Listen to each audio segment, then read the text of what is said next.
Siamo in un paese nel quale se ti bocciano il figlio a scuola ricorri al TAR, questo non ce lo dobbiamo mai dimenticare. Fatto salvo il diritto sacrosanto di ricorrere ai tribunali ogni qualvolta un cittadino si sente parte lesa, riflette il presidente veneto Luca Zaia, esiste anche chi usa la legge per scopi diversi da quello di ottenere giustizia.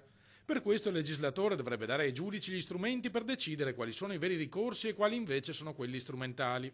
C'è anche chi utilizza i tribunali per bloccare opere, per bloccare attività, per fermare atti amministrativi. Quando è comprovato che questo è solo ostruzionismo, penso sia logico che qualcuno paghi i danni. Su 219 ricorsi riguardanti la regione trattati quest'anno, informa il governatore, ne abbiamo persi solo 19. Ai cittadini tocca però pagare il conto delle spese del personale e quello ancor più salato delle attività e opere pubbliche che non si fanno, dunque un costo sociale.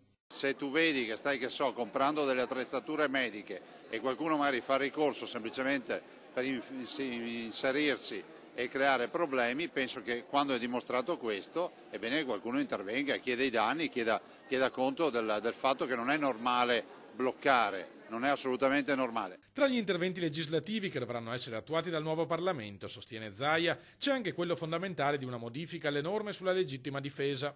Al netto puntualizza di un dibattito mediatico che in questi giorni sta avendo una particolare risonanza. Il tema della legittima difesa è chiaro, io sostengo il fatto che il cittadino sia messo nelle condizioni di potersi difendere e non finire sul banco degli imputati se si difende. Chiuso questo capitolo, poi la storia è sempre la stessa da un punto di vista comunicativo. Ci sono dei periodi nei quali i cani azzannano le persone, altri periodi durante l'anno ci si chiede come mai nessun cane morde. Questo è il periodo nel quale si parla spesso di armi, di pistole, per cui tutto fa notizia.